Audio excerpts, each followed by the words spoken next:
وہ کیا چیز ہے جس کے بارے میں اللہ نے اپنی کتاب کے اندر بیان نہ کیا ہو؟ کس سے کیسے بات کی جائے یہ طریقہ بھی قرآن نے بتایا. کیا کھایا جائے کیا نہ کھایا جائے یہ بھی قرآن نے بتایا. اور خود پیغمبر رحمت صلی اللہ تعالی علیہ وسلم نے اپنے کردار و عمل کے ذریعے بھی بتا دیا کہ قرآن پر عمل کیسے کیا جاتا ہے. اور السلام علیکم پیارے دوستو آج میں آپ کے سامنے حضرت ذاکر علی نوری صاحب کا ایک بیان لے کر آیا ہوں. دوستو اس بیان میں حضرت ذاکر علی نوری صاحب ایک قرآن کی آیت کے بارے میں بتا رہے ہیں کہ اگر اس پر کوئی بھی بندہ مومن عمل کر لے تو انشاءاللہ تعالی اس کی زندگی سے پریشانیاں دور ہو جائیں گی. دوستو اس ویڈیو کو دیکھتے ہیں. وہ کیا چیز ہے جس کے بارے میں اللہ نے اپنی کتاب کے اندر بیان نہ کیا ہو؟ کس سے کیسے بات کی جائے یہ طریقہ بھی قرآن نے بتایا. کیا کھایا جائے کیا نہ کھایا جائے یہ بھی قرآن نے بتایا. اور خود پیغمبر رحمت صلی اللہ تعالی علیہ وسلم نے اپنے کردار و عمل کے ذریعے بھی بتا دیا کہ قرآن پر عمل کیسے کیا جاتا ہے اور کیسے کیا جانا چاہیے. اب آج صرف ایک آیت کو سمجھنا نہیں ہے، توجہ چاہوں گا، صرف سمجھنا نہیں ہے، صرف سننا نہیں ہے، بلکہ آج سے اس آیت پر عمل کی پریکٹس کرنا ہے.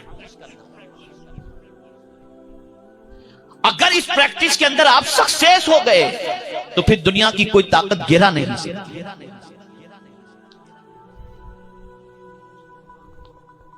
آئیے سب سے پہلے میں آپ کو بتاؤں کہ قرآن مقدس میں اللہ عز و جل نے فرمایا یا ایھا الذین آمنو، اے ایمان والو، لا یسخر قوم من قوم، اے ایمان والو نہ مرد مردوں سے ہنسیں یعنی مذاق اڑائیں. کوئی مرد کسی مرد کا مذاق اڑائے ہی نہیں. اس سے قرآن نے روک دیا.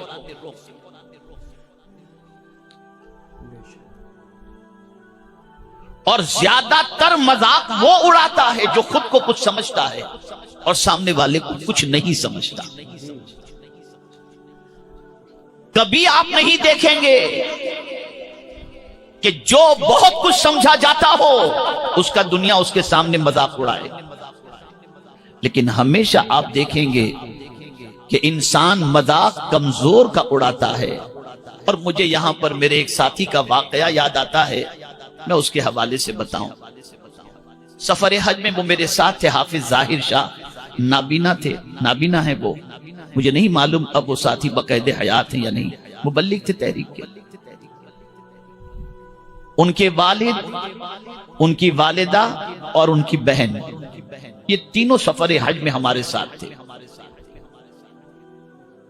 حج کی ادائیگی کے بعد ہم لوگ پہنچے مدینہ منورہ. تو مکہ شریف کے اندر بھی جن لوگوں کے کمرے میں حافظ ظاہر شاہ کے والد رہتے تھے، جو بہت سیدھے تھے، بہت سمپل تھے، دولت کے اعتبار سے اللہ نے نوازا ضرور تھا لیکن رہنا سہنا بڑا سمپل تھا اور بھولے بھالے تھے، تو پورے کمرے والے ان کا مذاق اڑاتے تھے. اب مذاق کا انداز آپ کو سمجھا دوں کیا ہوتا تھا. کیا چچا کیسے ہو، اس طریقے سے جو عام انداز ہوتا ہے، ہلکا سمجھ کر مذاق اڑانا. وہ بیچارے برداشت کرتے تھے، کچھ نہیں کہتے تھے، وہ بھی ہنس کے ٹال دیتے تھے. سفر حج مکمل ہوا، مکہ مکرمہ کا قیام مکمل ہوا، پھر نکلے ہم لوگ مدینہ منورہ کے لیے. میری والدہ، میری اہلیہ، وہ بھی دونوں ساتھ میں تھی میرے سفر میں، حج کے سفر میں. جب مدینہ منورہ پہنچے تو پھر وہی حال، ٹور والے نے ان کو جس کمرے کے اندر رکھا تھا تو وہاں ان کا مذاق اڑایا جا رہا تھا، برابر مذاق اڑایا جا رہا تھا. اتفاق سے غالباً جمعرات کو حافظ ظاہر شاہ کے والد جنت البقیع تشریف لے گئے، اور جنت البقیع میں ایک مزار کے قریب کھڑے ہو کر، ایک بزرگ کے مزار کے قریب کھڑے ہو کر یوں گنبد خضرا کو دیکھا اور پھر مزار کو دیکھا اور کہا یار یہ جگہ کتنی اچھی ہے. توجہ چاہوں، یہ جگہ کتنی اچھی ہے کہ یہاں سے صاف گنبد خضرا نظر آ گیا. یہ کہہ کر وہ آ گئے کمرے کی طرف. میری والدہ نے مجھ سے فرمایا کہ بیٹا میرے لیے چائے لے کر کے آؤ.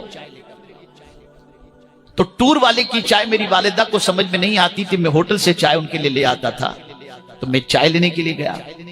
چائے لے کر جیسے ہی زینہ چڑھ رہا تھا ہوٹل کا تو حافظ ظاہر شاہ کی بہن ملی. حضرت میرے ابا کو کچھ ہو گیا، آپ جلدی چلو. میں جلدی سے بھاگا، چائے والدہ کو دیا، ان کے والد تک پہنچا تو دیکھا تو ان کی طبیعت ایک دم سیریس.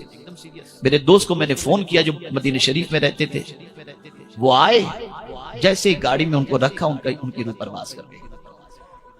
توجہ چاہوں گا، ان کی روح پرواز کر گئی. اس کے بعد جب دفن کرنے کا وقت آیا تو وہی جگہ ملی جہاں سے کھڑے رہ کر انہوں نے کہا تھا کہ کتنی اچھی یہ جگہ ہے، یہاں سے گنبد خضرا نظر آ رہا ہے. اور پھر اس کے بعد میں نے مذاق اڑانے والوں کو اگر یہ کہوں تو غلط نہ ہوگا کہ خون کے آنسو رو رہے تھے کہ ہم نے کس کا مذاق اڑایا جس کو حضور نے قبول فرما لیا. قرآن نے منع کیا مت مذاق اڑاؤ.